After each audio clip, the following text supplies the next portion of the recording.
안녕하십니까. 저는 장자, 영자, 자자, 장영자입니다. 지금으로부터 40여 년 전이니까 그동안 세월이 많이 흘렀습니다마는 1982년도 12.12 군사반란으로 국가 권력을 강탈한 제5공화국의 출범이 있었습니다. 그때 그 당시에는 군사반란으로 집권한 5공화국이었기 때문에 역사에서도 현대사에서도 그 시대를 법의 암흑시대라고 칭하고 있습니다. 그 시대에 일어난 이철이 장영자 어음사기 사건이라는 크게 사회적 물의를 일으켰던 사건이 있었습니다. 그 사건에 이철이는 제 남편이고 저는 그의 아내 장영자입니다. 강산이 4번 바뀌어진 40여 년 전의 세월이 흘렀다 해도 2022년 현재까지도 40여 년이 흘렀는데도 말입니다. 인터넷상에 마치 그 당시의 사건이 최근에 일어난 무슨 커다란 사기 사건인 양 인터넷상에 우리 남편과 제가 묶여 다니는 사진과 더불어서 계속 회자되고 있습니다.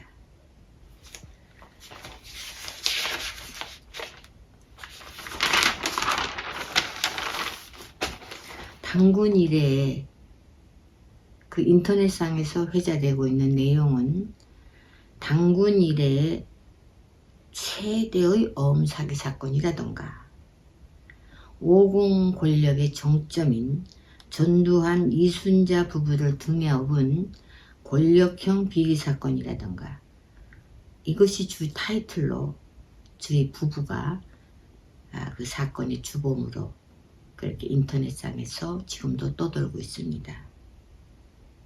그러나 1992년도 제가 그 KBS 방송국에서 집요하게 사위 김주승을 통해서 그 사건의 실체적 진실을 얘기해달라는 인터뷰 요청이 있었습니다.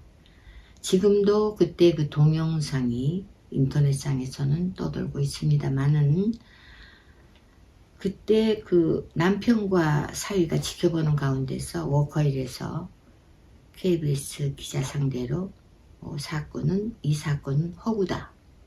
실체가 없는 허구다.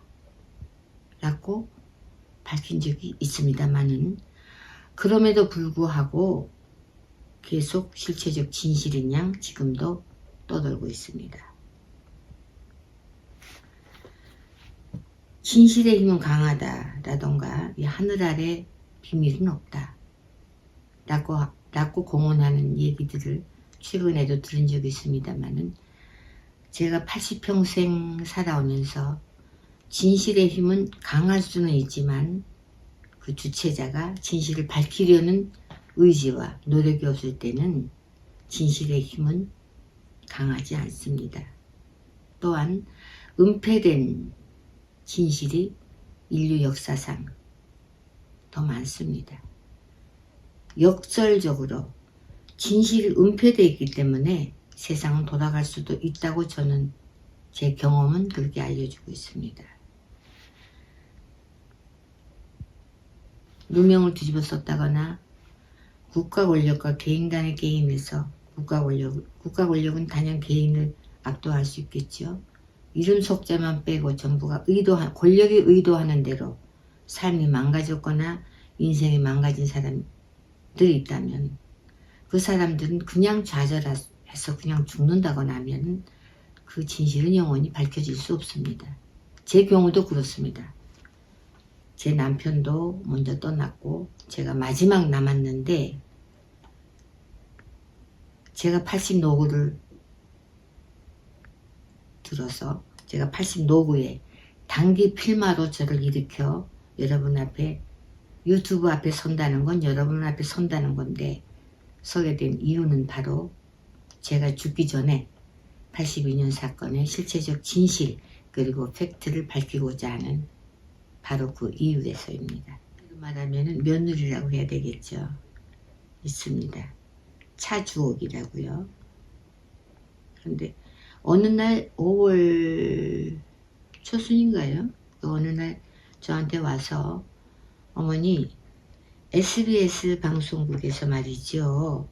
어머니가 그동안에 참 어머니 육성으로는 단 한 번도 말씀하신 적이 없이 많이 매도됐는데 어머니의 그 명예를 회복시켜 주겠다고 합니다. 어떻게 회복시켜 주겠다는 거냐? 꼬리에 꼬리를 무는 이야기를 통해서 어머니의 명예를 반드시 회복시켜 주겠다고 합니다. 그래? 그 방송사가 무슨 이유로 세상에다 매도한 장영자를 갖다가 장영자 이름을 명예 회복시켜 준다는 거냐? 아니에요. 그렇지 않답니다. 어머니 육성으로는 지금 제대로 나가본 적이 없기 때문에 SBS라는 공영방송을 통해서 어머니가 육성으로 말씀하신다면 그러면 명예회복을 시킬 수 있는 방송을 만들 수 있다고 합니다. 아, 그럼 믿어도 되는가? 네. 제 목숨을 걸고 어머니께 말씀드리는데 믿으셔도 됩니다. 아, 그래? 그렇다면 며칠 후에 제가 숙고한 후에 그렇다면은 나에게 그 인터뷰할 내용을 미리 좀 보내달라 그랬습니다. 그러니까 석장에 달해서 문항 무려 48개의 문항을 보내왔습니다. 사전 인터뷰 하겠다는 그 내용을. 그래서 그 내용을 제가 쭉 검토해 본 결과 이런 식으로 나에게 질문을 한다 그러면은 내 답변에 있어서 뭐 명예회복이 무슨 그게 되겠습니까마는 그래도 너무 추악하게 알려진 장영자 이름에 대해서는 조그만 서광은 비칠 수도 있겠다 라는 판단이 섰습니다. 그래서 그래 하자고 했습니다. 그러자 5월 22일 날인 걸로 제가 기억이 되는데요. 그날로 이제 방송이 잡혔습니다. 무려 장장 8시간 밤 9시 10시까지 인터뷰를 했습니다. 근데 인터뷰 도중에 자꾸 이상한 대로 조금 질문들이 좀 나가고 해서 말이죠. 이거는 왜 순서대로 질문을 하지 않느냐 하니까 뭐 그렇게 뭐 왔다 갔다 하면서 뭐 크로싱 한다나 뭐 어쩐다나 그러면서 이렇게 한다고 그래요. 그 주 PD라는 사람이. 그런가 하고 저는 인터뷰 내용대로 인터뷰를 했습니다. 그리고 제가 그 폭탄 발언을 하겠다고 했습니다.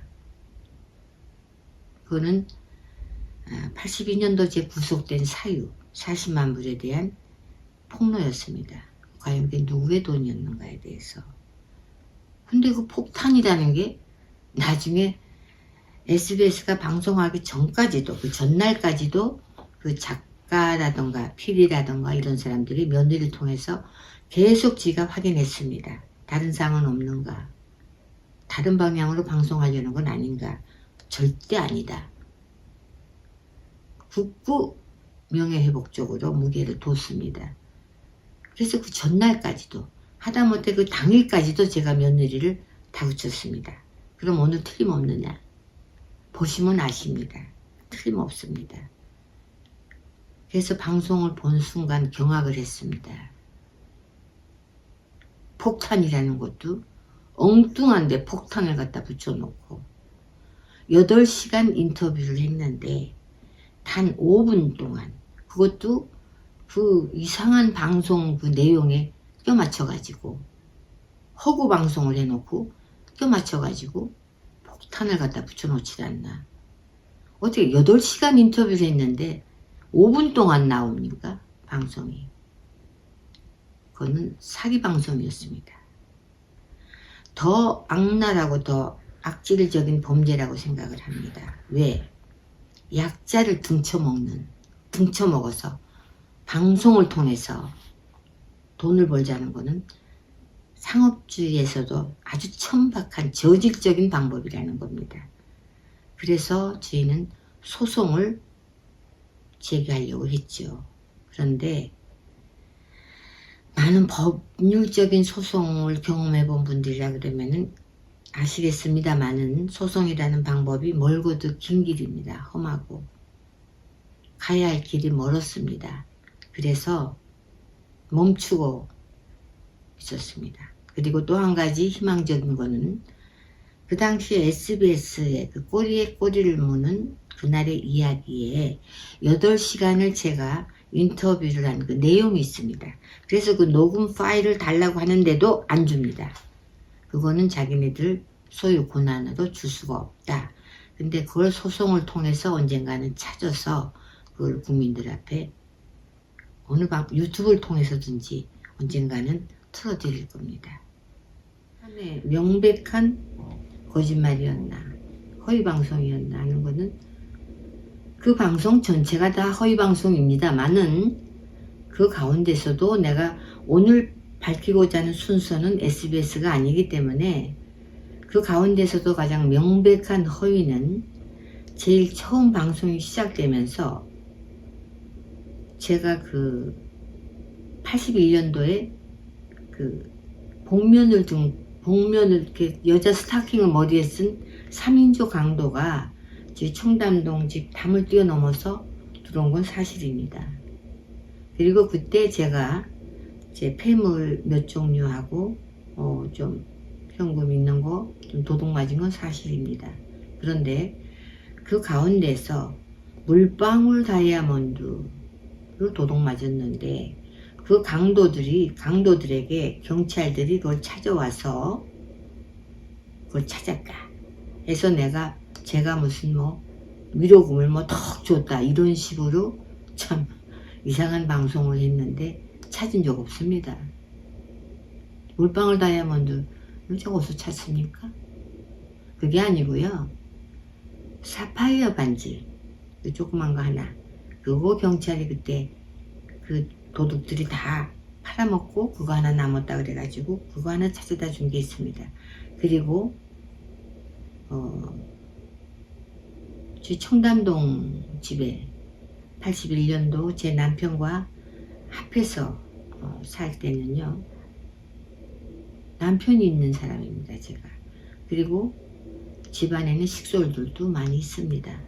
그런데 조금 여러분들께서 들으시면 좀 거부감을 가지실 수도 있겠습니다만은 제 생활이 그때는 게 팩트이기 때문에 거짓말은 할 수가 없습니다. 그 당시 청담동 저희 집에서 80년, 81년, 82년 저희 집에서 같이 살았던 식솔들 가운데 민간인은 단 한 사람도 없었습니다. 누구냐? 다 정보부 출신들입니다. 그리고 주방에서 일하는 아줌마까지도 정보부 식당에서 일하던 아줌마였습니다. 왜? 신원 문제가 있기 때문에. 또한 제 남편 차를 운전하는 신과장은 박정희 대통령 선도차 1호차를 몰았던 운전과장이었습니다. 다시 말씀드려서 민간인은 단 한 사람도 없었다는 겁니다. 그리고 70년대 저희 국가 권력 체제상 경찰이라던가 저희 위치가 있습니다. 그래도 70년대 권력의 정점의 한 구석에 있었던 제 남편입니다. 그 남편 집에 도둑이 들었다. 특히나 강도가 들었다. 일반 가정에 강도가 들었다고 그래도 경찰이 외면할 수 있겠습니까? 그리고 저희는 그 당시에 집 앞에다가 SBS 그 방송에 보니까는 집 앞에다가 뭘 갖다가 해놓고 막 담장이 높고 놓고 참 유치합니다. 그냥 평범한 중산층 이상의 저희가 살만한 집입니다. 지금도 거기가 커피숍을 하고 있습니다. 제 집 살던 집에서 가보십시오. 요란한 장치, 그냥 평범한 중산층 이상 정도의 가옥이었습니다. 그런데 저희가 70년대 신분이 있기 때문에 순찰함이 있습니다.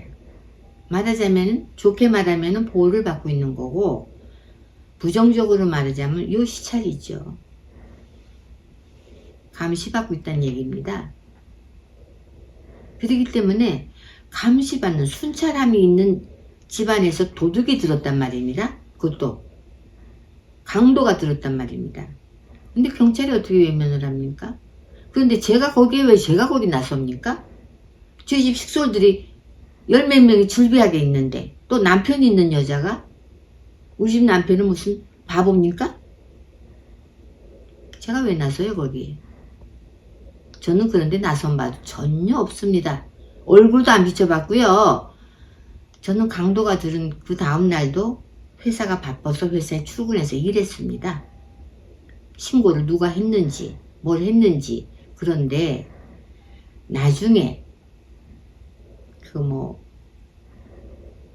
반지 중에 폐물 중에 하나를 찾았다 그랬을 때 우리 집 양반이 경찰서인가 경찰인가 대상은 제가 누군지 잘 모르겠습니다만은 아마 당신 현직이 아니니까 좀 격려를 좀 해주고 싶었던 모양입니다.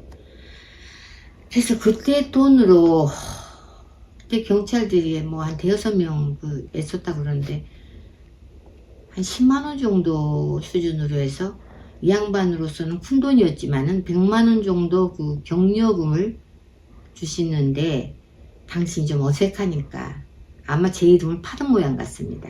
내 집사람이 수고했다고 주는 거다. 이 말 한마디입니다. 우리 양반이 거짓말한 거예요. 내가 왜 줍니까?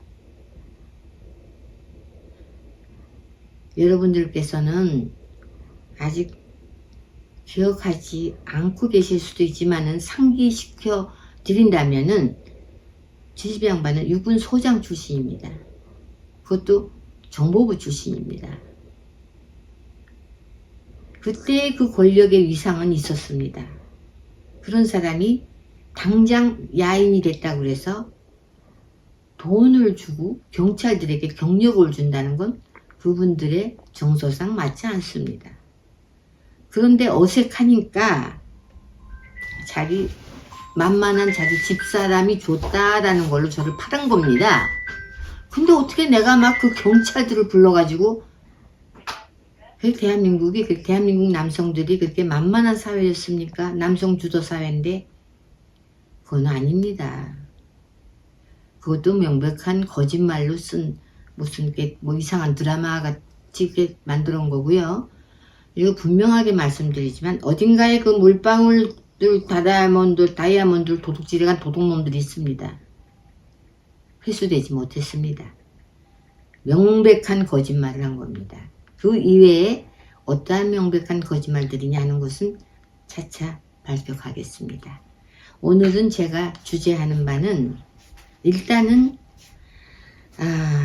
여러가지 자기의 앞에서도 말씀드렸다시피 진실의 힘이 강하다는 걸 보여주기 위한, 입증하기 위한 방법에는 법률적인 방법이 가장 합리적이고, 대법원에서 법으로 단죄를 받았으면 또 대법원을 통해서 법으로 우리는 뒤집어야 한다는 게 상식이고 가장 합리적인 방법인 줄은 잘 알고 있습니다. 그러나 지금 그 방법을 우리가 선택하지 않은 건 아닙니다. 꾸준하게 그 방법으로 지금 준비해오고 가고 있습니다만은 앞에서도 말씀드렸다시피 40여 년의 세월이 흘렀습니다. 그동안에 저는 그때 30대였습니다만은 제 남편이나 그 사건에 연루된 사람들은 전부 다 저보다 20살은 더 많은 40대 50대였습니다. 그분들이 지금은 다 사망하고 안 계십니다. 주인공인 남편부터도요. 그러니까 이게 귀신 재판을 할 수도 있는 거냐, 서류상으로만 재판할 수도 있는 거냐, 그런 게 조금 문제가 돼 있고요. 다만 어떤 문제를 지금 생각하고 있느냐 그러면 그 시대에 위증하고 거짓말했던 사람들이 죽기 전에 양심 선언이라도 해줄 수 있지 않을까 하는 것에 대해서 신라 같은 희망을 걸고 있습니다. 그리고 가장 밝힐 수 있는, 우리들이 생각해낼 수 있는 문제로는 흔히 여러분들이 해오고 있었던 자서전으로서 자신의 삶을 입증하는 겁니다. 그래서 지난 4년 동안 저 혼자서 제가 터무니없이 당했느니 뭐 했느니 아무리 해봐도 소용없습니다. 그게 입증이 돼야죠. 사회적으로 모든 증거에 의해서 입증이 돼야 됩니다.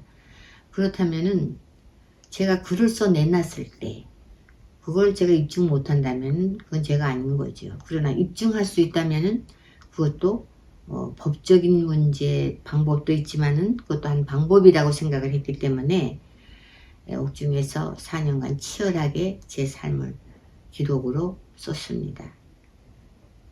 그래서 이제는 출판도 하고 할 단계는 조금 지났습니다만은 왜 안 하고 있느냐? 그럼 빨리 하지. 그렇게 마음도 급하다면서 SBS가 그렇게 또다시 2022년도까지 이렇게 SBS가 그 못되게 그렇게 매도를 했으면 꼭 좀 빨리 하지 왜 안 하고 있느냐.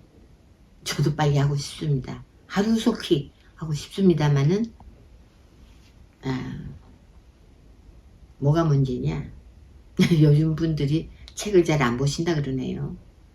그리고 또 어떠한 준비 없이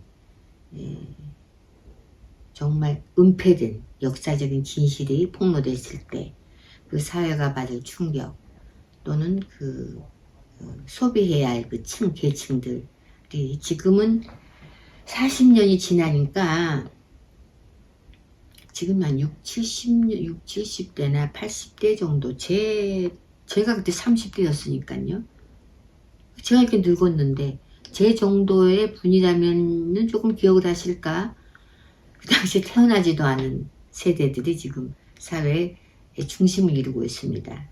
30, 40대, 50대 말입니다. 근데 이분들에게 과연 은폐된 진실이 폭로됐을 때 사회가 얻는 그런 이익이라던가 이분들의 삶에 어떤 메시지를 줄 수 있을까 하는 것에 대해서 솔직히 고민하지 않을 수는 없습니다. 왜냐면은 그건 우리들은 이미 살아버린 세대고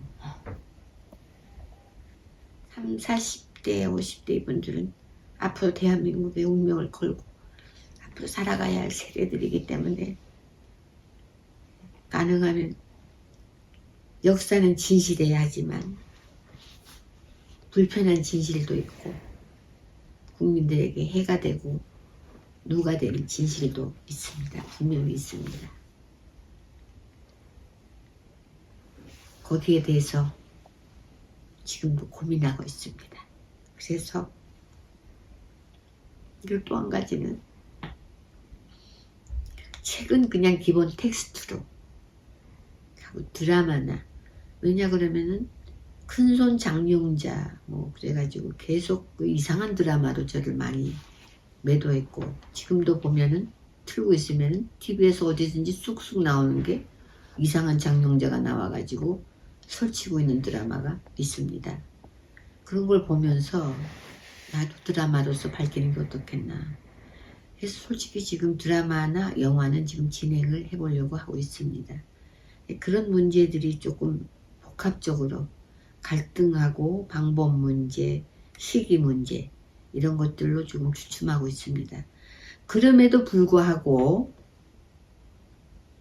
저는 2022년도가 다 가기 전에 제 진실의 한 단면이라도 밝히고 싶고 또 SBS가 저를 그렇게 자극을 했고 충동을 했기 때문에 이제는 시작을 해야 되지 않겠느냐. 어떤 방법으로든지 법으로 가든 책으로 가든 그래서 제가 유튜브 앞에 섰습니다. 그래서 제 책 가운데서는 제가 한 원고가 상당히 많습니다. 근데 그 가운데서 제 삶의 핵심을 이루고 있는 왜 82년 사건이 일어나게 됐을까 또는 대중 여러분들께서 글쎄요 제 귀에 그렇게 들렸는지는 모르겠습니다만은 그 이철희 장영자 어떻게 만났대? 뭐 어디 무슨 무슨 장영자가 무슨 범죄자 뭐 이렇게 해서 뭐 만난 거 아니야? 뭐 각각 얘기들이 제 귀에 많이 들어왔습니다만은 뭐 사실이 아니니까 사실이 아닌 얘기에 뭐 반응하겠습니까마는 그러나 그럼에도 불구하고 뭐 여러분들이 이 대목에 대해서 상당히 궁금해 하시는구나. 그래서 제가 그 대목부터 유튜브를 통해서 여러분들께 제 책을 뭐 전문 작가가 이렇게 윤문을 거치진 않았습니다만은 그냥 제가 쓴 그대로 읽어드릴까 합니다.